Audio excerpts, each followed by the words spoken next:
বৃষ্টির ফোঁটার মতো জীবনের দুঃখ যদি ঝরে যেত, কাঁদতো না আর আমারি দু চোখ। দুঃখ যত না বিরত, যদি ওই মানুষগুলো এমন হতো, কোনদিন কাউকে সে ব্যথা না দিত।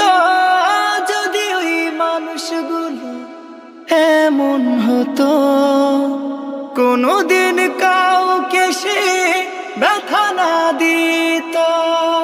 পৃথিবীর মানুষগুলো যদি না আল্লাহকে খুঁজে নিত, কাঁদতো না আর আমারি দু চোখ।